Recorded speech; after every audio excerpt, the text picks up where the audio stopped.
Hello, everyone, and welcome to Youth Cancer Action.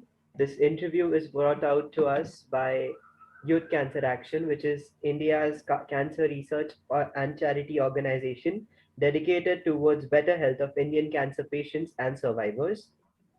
Together, we raise awareness, funds to promote research and organize public awareness campaigns.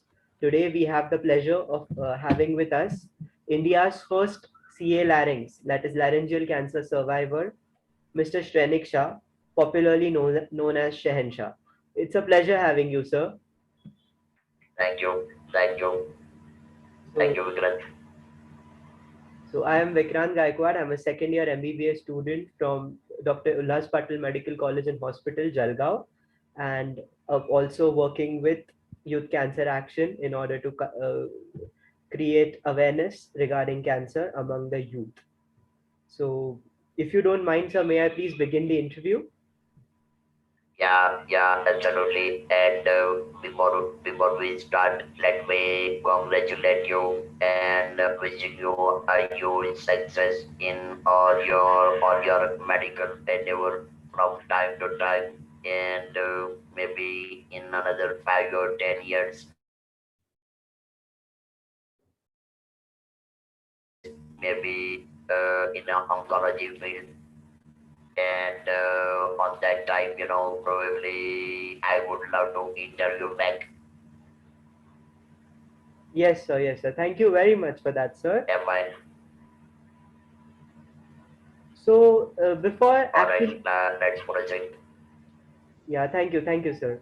Uh, so before we actually dive into the topic that is the essence of today, I would like to ask you, sir, a little bit about your background. That behind the name Shahenshah or Mr. Shrenik Shah, what was your early life, your childhood, or your youth like? Like something about your early life, like where you come from and whereabouts regarding that.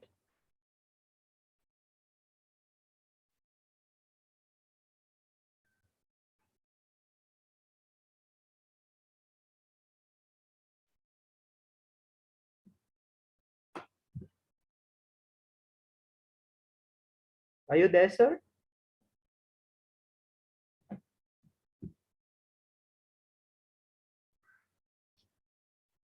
I think we have lost the line. We'll have him back. Yes, he is back.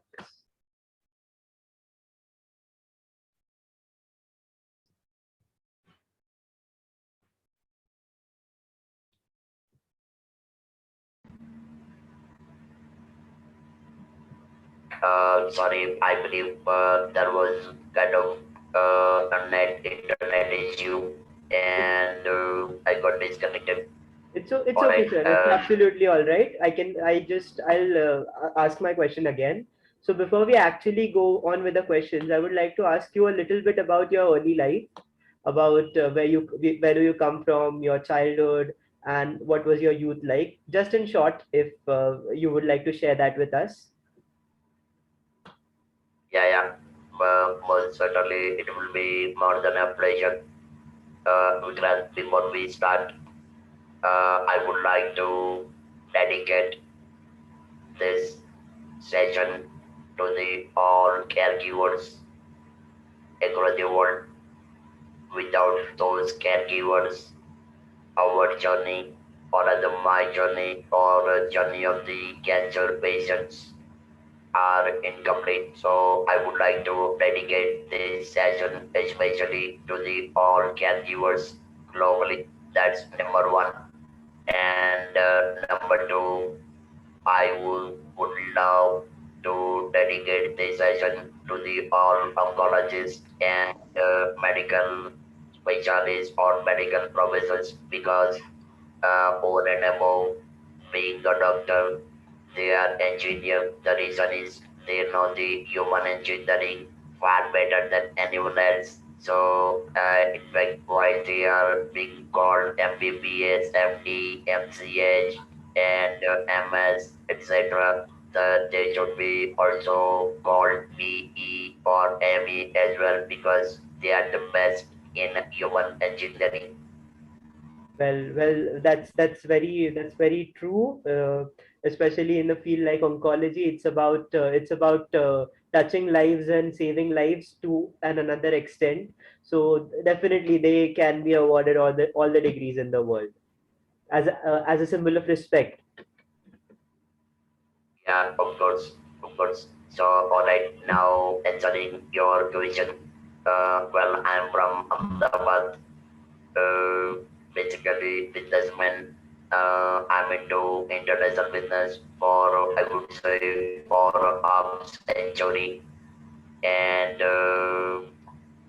been to 35, 36 countries globally, more than 200 overseas trips.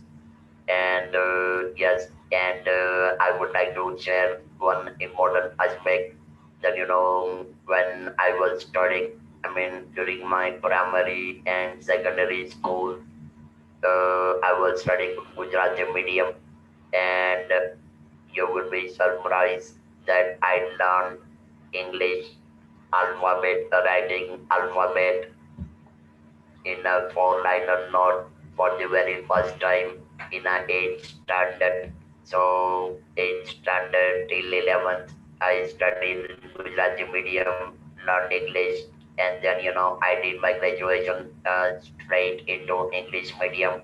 And well, since then I mean I am fluent since where I am communicating in English in India abroad and giving lectures and whatnot. So I would say being a Gujarati still, I mean nowadays everyone is learning or getting admission in English medium. So I mean from Gujarati medium to English medium, still I don't see any sizable difference between two different mediums. But yes, nowadays English medium is far more popular, and I would say 100% of the children they are getting admitted into English medium. So that was the story of my childhood during college time. Well, I did graduation with the chemistry, and then from 1972 to 1984, I was into production of the colors for textile, leather, paper, etc. And since 1985, I'm into international business, traveling abroad frequently, and I would say I have traveled for 11 years non-stop, something like 8 or 9 trips a year. So that's it. Okay, that was really great to know, sir. And yeah, you just proved that perseverance is the key to success. Based upon your journey from a Gujarati medium to speaking English this fluently, that too with an electrolarynx around it might be a it. I can just imagine that what a kind of task that might be. So thank you for that the answer, and there's a lot to learn from that. Moving on to the major question for this interview. So, sir, when were you diagnosed with cancer, with CA larynx, and at which stage? Well, I will try to explain things a bit briefly. Actually, I must say that this is my 24th year as a CA learning survivor, and I know a bit of smoking tobacco, masala, chewing gum, and any kind of not even alcohol, and I'm a strict vegetarian. So in 1996, I till 1996 I was speaking normally like you guys, and then I started losing my voice. I mean, first it was into hoarseness. Subsequently, it turned into whispering, and well, and then at the same time, well, 2 times the copy was done by two prominent ENT surgeon in 1996, but somehow they could not diagnose that cancer was developing on my larynx. Then at the same time, uh, while having an issue of the whispering, uh, I'm also having a problem of acute breathlessness. The reason was uh, the reason was I was developing a tumor on of the larynx, which was blocking my windpipe, opening of the windpipe, and that was causing a huge breathlessness. So it was quite difficult situation, practically for 6 weeks. And one morning, I started bleeding in my cup. I went to my physician. He said something is seriously going wrong, and I'm taking appointment of a cancer surgeon in Ahmedabad itself. And we rushed down there.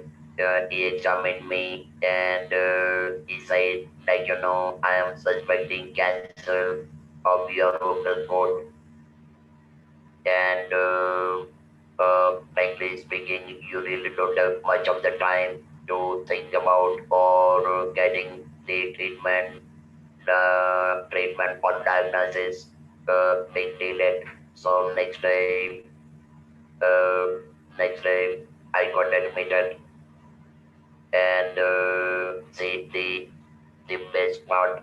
I mean, since you are pursuing medicine, it is very important for you and all other listeners and who are going to pursue the medicine, especially surgery or things like that. Taking timely decision, taking timely right decision, that makes a lot of sense.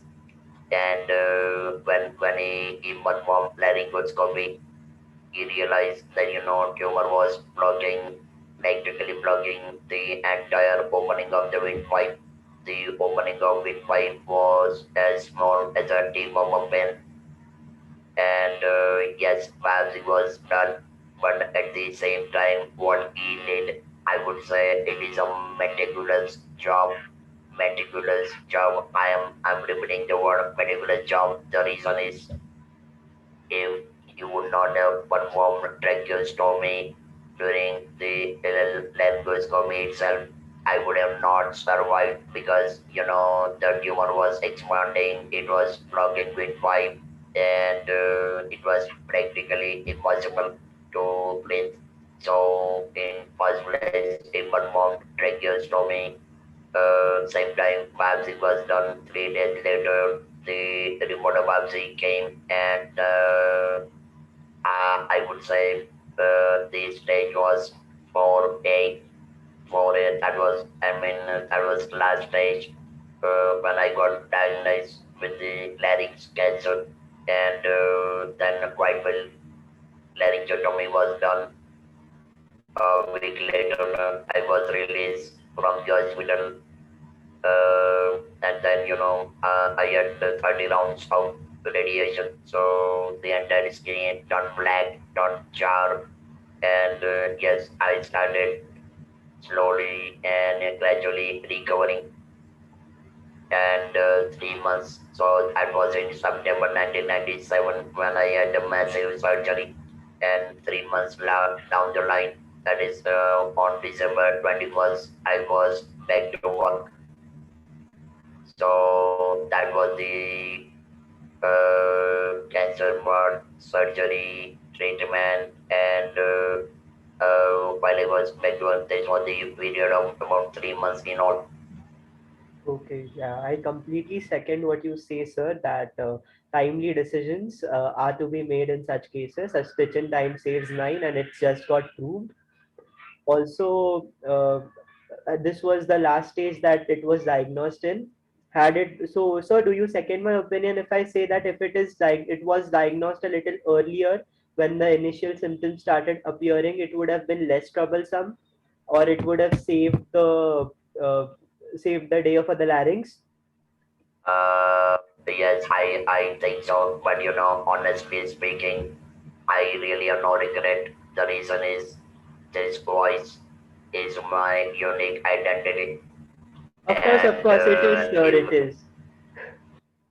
yeah, and nowadays, once I speak with somebody for the first time, and second time when I'm talking, I did not have to give any kind of introduction. Anyone can recognize that okay who I am. So and then, so as I said, it is absolutely fascinating life, no complaint, and I would say I'm living a binda's life.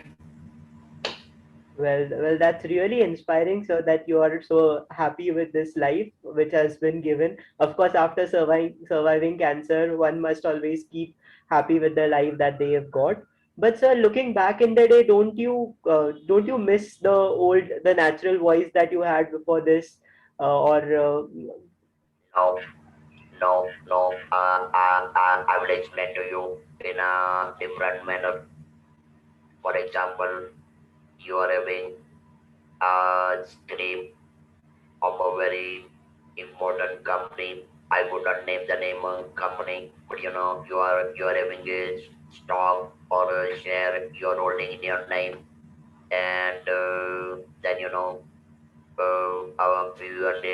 few years later, when they announce that okay, you are getting a bonus, 1-to-1 bonus. I mean, how much happy you would be because you got a bonus like 1-to-1. So same is the case in my side. It's 1-to-1 bonus. Uh, in one birth, I'm living two lives, and that cannot be more fascinating, fabulous, and incredible experience than this. So no complaint at all. I am grateful to the God like anything, and yes, I would say. I mean, I have everything in my world.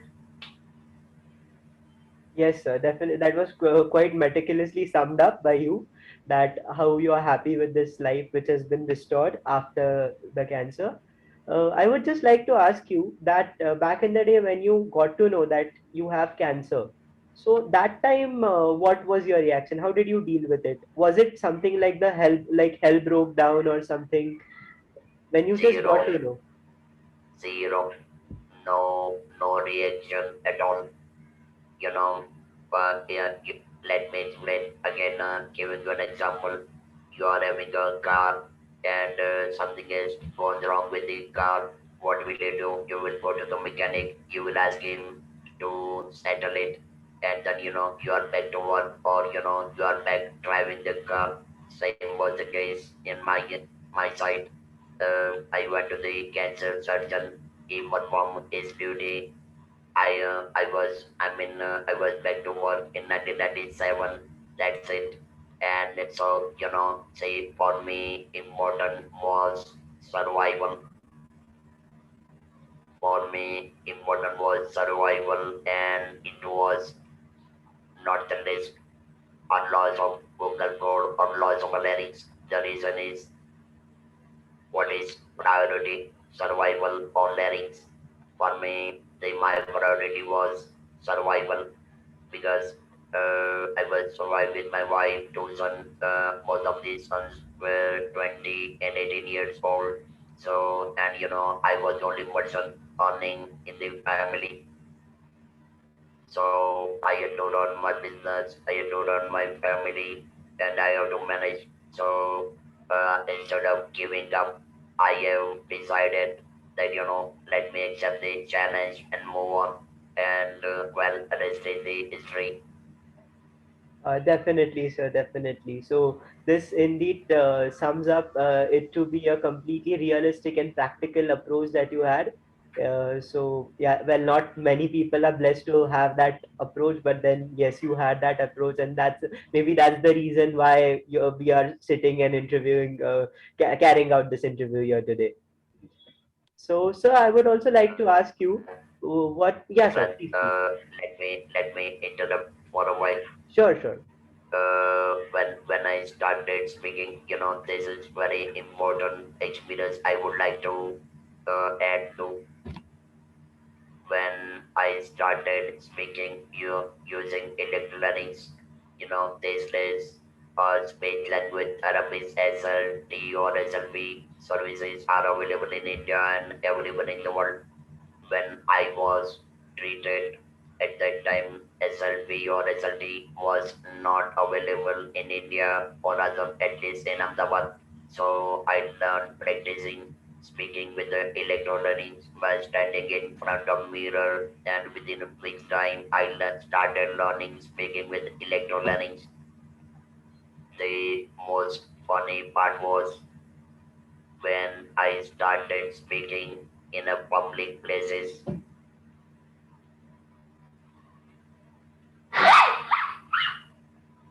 When I started speaking in a public places, people were getting scared. They were literally running away from me. They, but then, yes, I mean, for a couple of days, I was a bit disturbed, like what to do.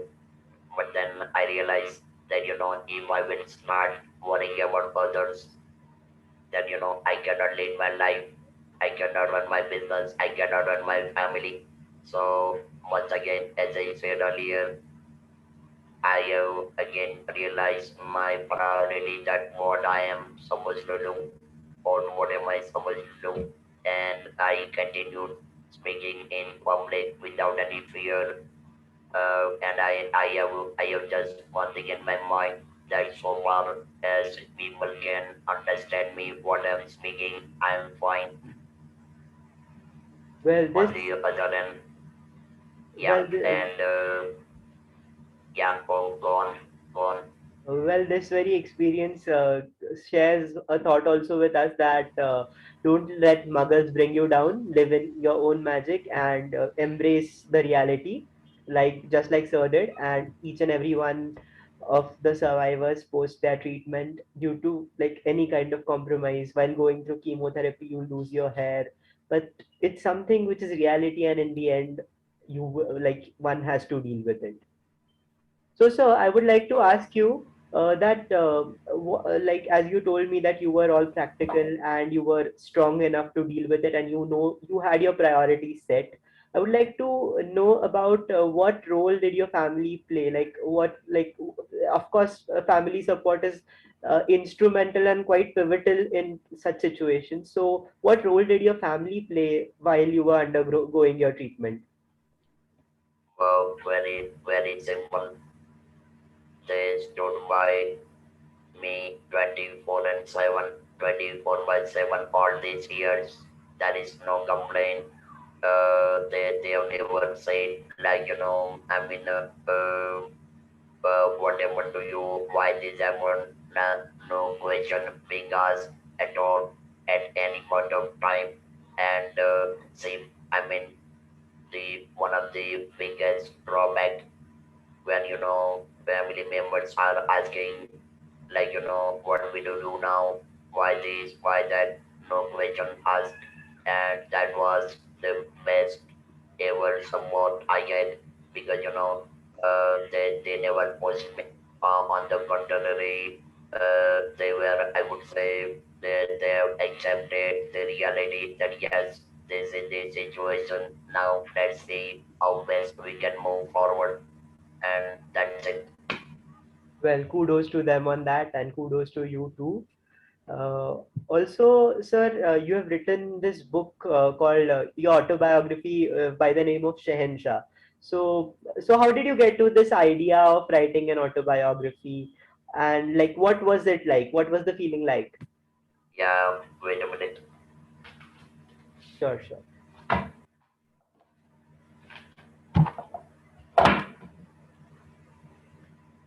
Actually, it is not autobiography, it is biography. I mean, I will show you the book.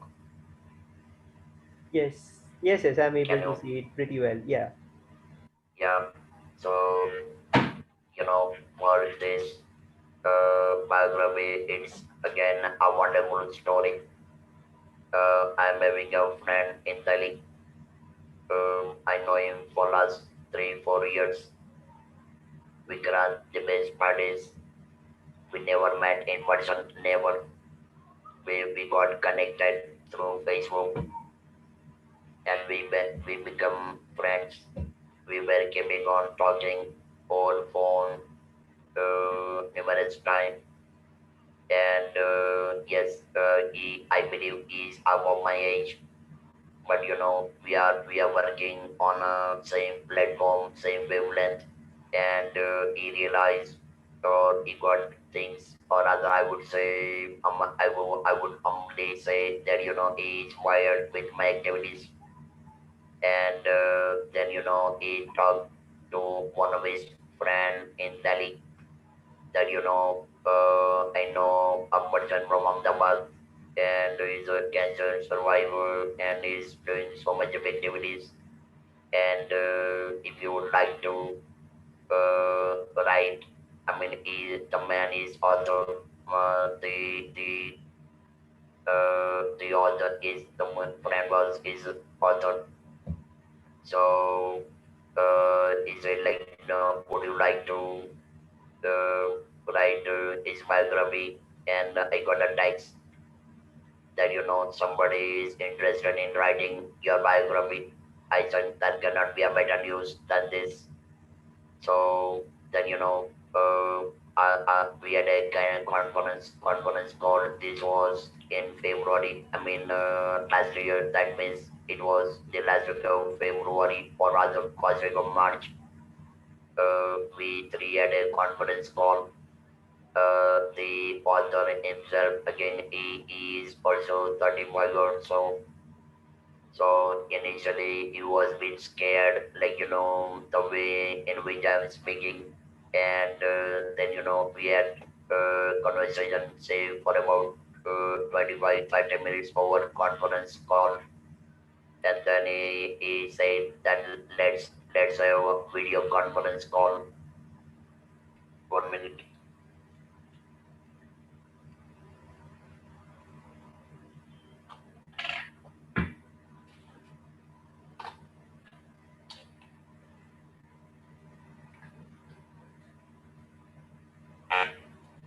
And he said let's have a video conference call. So we had a three had a video conference call that lasted for 40 minutes. At the end of the session, he said, "Sir, I am ready to write your biography." I said, "That cannot be a better news for me than this." And then he sent me mail with some questions, some 10 15 questions. And he had given me a deadline that sir, I need all your employee in a week's time. Vikrant, I have responded his email in 48 hours, in 2 days, with all necessary details. Then we keep on adding the things, editing, etc. I believe there were kind of 4 or 5 times, one after the other, editing, and then we were finally ready with the content or manuscript. Now, during that time, uh, I thought that it will be far better to add some recommendations, testimonials, and the details in the book. So I have contacted as many as 30 individuals, international, I mean, from India, from US, from UK, some students, I mean, who I have counseled, or whom I have supported from time to time. And believe me, Vikrant, they have responded my request again in less than a week's time. In 1 week's time, I have received as many as 30 emails from various individuals, and I have included all those testimonials or recommendation in this biography. And these are all original testimonials, recommendation without any kind of editing, absolutely in a original form. So once you will read those 30 pages from page 77 till 109, you will know that you know what people say about me. So that's like that.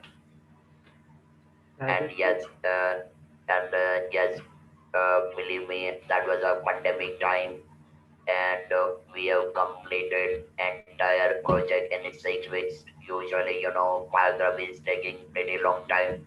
So I by myself and the author just Wilson Dunking, we worked together, and in 6 weeks we were out, or rather we could publish the book first as a ebook and then a paperback. So that is all. well, that's really nice to know about, sir. That when people read something and then they get it adds value to their lives. It's touching their lives, and then they are reciprocating it back to you. So that would be an amazing feeling by itself. So, so Yeah, what do you yeah. see your cancer journey as? What's your current perspective about your cancer journey? How, like, from like growing from strength to strength thereafter? What do you, like, looking back, what do you conclude by seeing your journey? At times, in while giving a lectures in medical colleges, you will be again surprised that I am getting invite. I am not a doctor. I am not an engineer, but I am getting invite from medical colleges for giving lectures to the medical students in the universities and international conferences. So during all of my lectures, uh, I'm saying two different things. Number one, build a bridge between your head and heart, and this that's what I'm doing. I have built a bridge between head and heart, and neither I'm a doctor nor I'm an engineer, but I could build a bridge between head and heart with four pillars. Number one,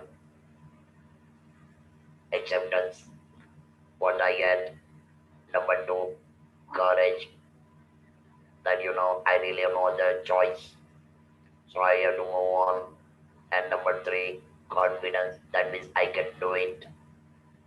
And number four, whatever problems are coming along, I'm going to troubleshoot all problems, and God willing, and there is an extreme support from the Almighty for troubleshooting everything, all problems from time to time. And believe me, I have never run away from the problem. The moment I see problem, I start shooting it. It's as good as that. And then lastly, while I build the bridge between good and art, I have surfaced the bridge with the gratitude to Almighty, great God, gratitude to my cancer surgeon, and gratitude to my family, as well as too many cancer patients, survivors, and caregivers I have counseled free of cost for last more than 10, 11 years without asking a single question. That is, I have never asked about the geography, where are you from? There is no question of gender, and there is no question of whether they are poor, rich, whatever. My ultimate goal was giving them a guidance, giving them a support, giving them hands up of that, okay, yes, I have survived, you are also going to survive. So this support of 360-degree support from all survivors, caregivers, and including oncologists, I would like to express my gratitude. And so I have surprised the bridge with that gratitude. So that's it. Yeah, thank you very much, sir. That was a really elucidative, and that was a great reply for that very question. And I would like one of the concluding questions of this interview. I would like to ask you, like according to you, how important do you believe technology and research is in the course of fight with a disease like cancer, something as disastrous? See, here again, I must say that, at times people are speaking about, using various social platforms, so social media. Uh, it is important that how best you use social media for the right purpose. If you are using the social media for the right purpose, using your brain, these are the best available platform in the world. Believe me, whatever I could manage to do it, what I'm going to do it now, what I'm going to do it now, or what I will be doing in future. Thanks to this technology, thanks to this social media and connections, even in during pandemic, only because of this online, I could manage doing things without any difficulty. There is no order. Everything is doing pretty well. Again, one more point I would like to specify, since this session will be seen by too many, the web browsers are a beautiful place of information, beautiful place with of encyclopedia, but use it only for the sake of getting the knowledge. But when it comes to the treatment, when it comes to the diagnosis, you must see the medical professional.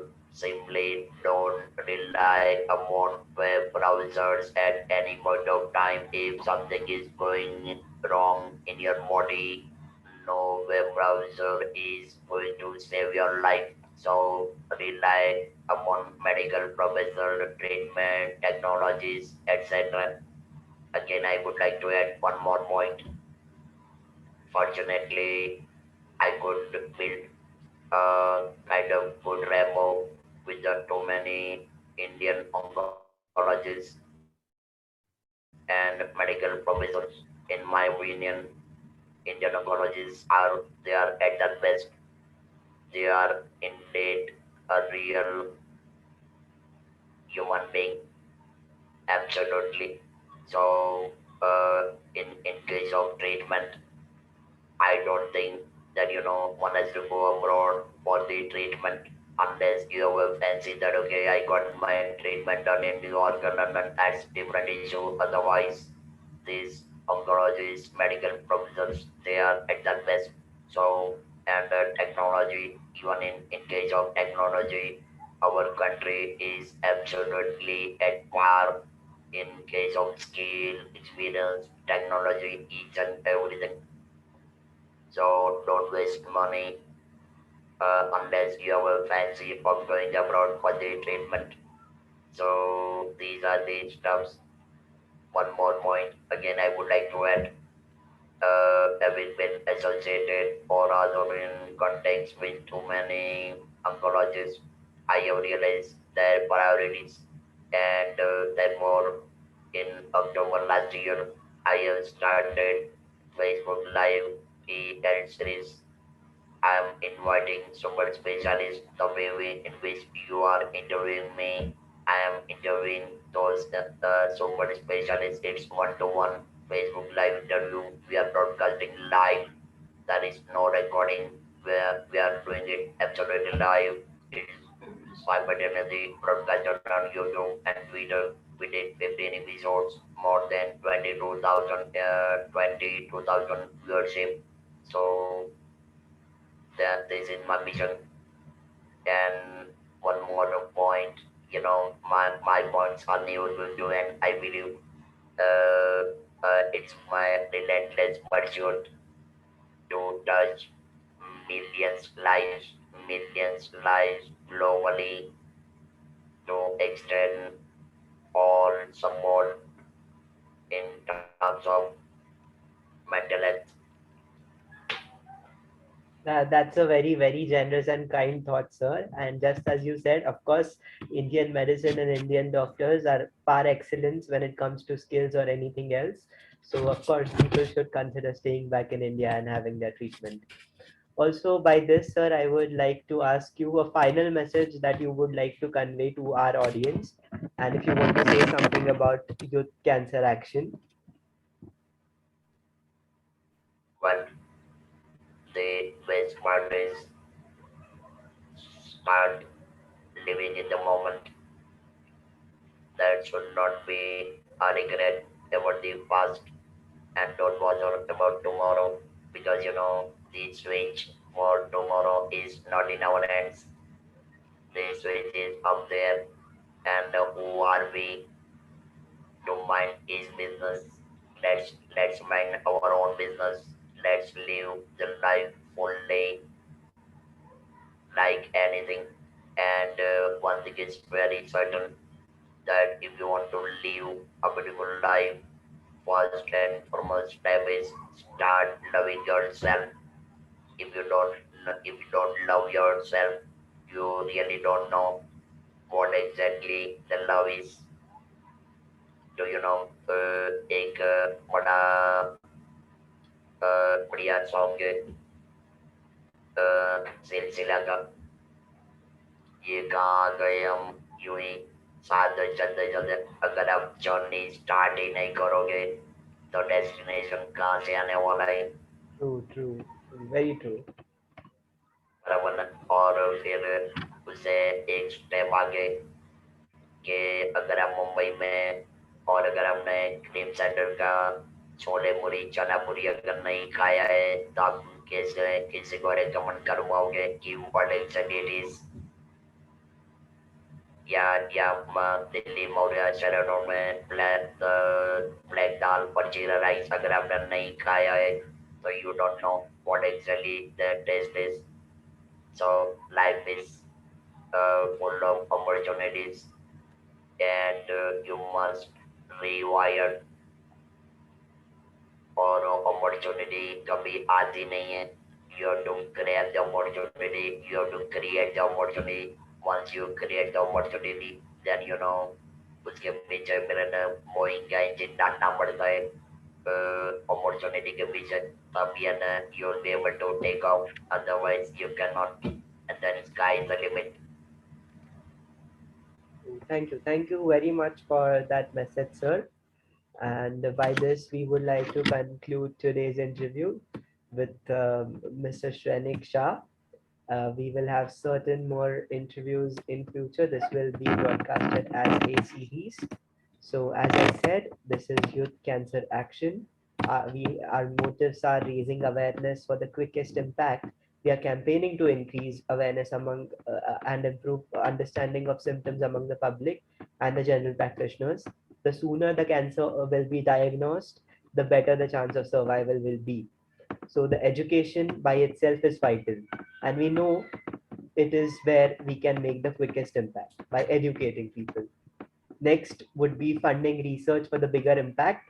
And of course, it comes from our main area of focus, that is scientific research. We have started the Youth Cancer Action Research Organization, and we continue to run our campaigns on cancer awareness, which has been bringing together the world's leading survivors, just like Mr. Shah, scientists, social impact makers, entrepreneurs to determine research and awareness priorities along the globe.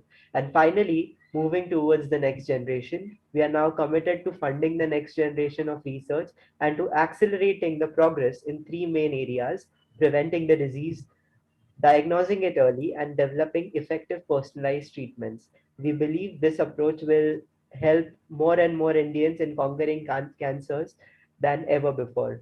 So, this was Vikrant Gaikwad with Mr. Shrenik Shah, signing off. from Youth Cancer Action. Thank you very much. Thank you, Cancer, for inviting me. It was fabulous speaking with you. Absolutely. Have a great time and congratulations and all my best wishes. Thank you, sir. And it was indeed the pleasure was entirely ours. And more power to you, sir. Thank you very much.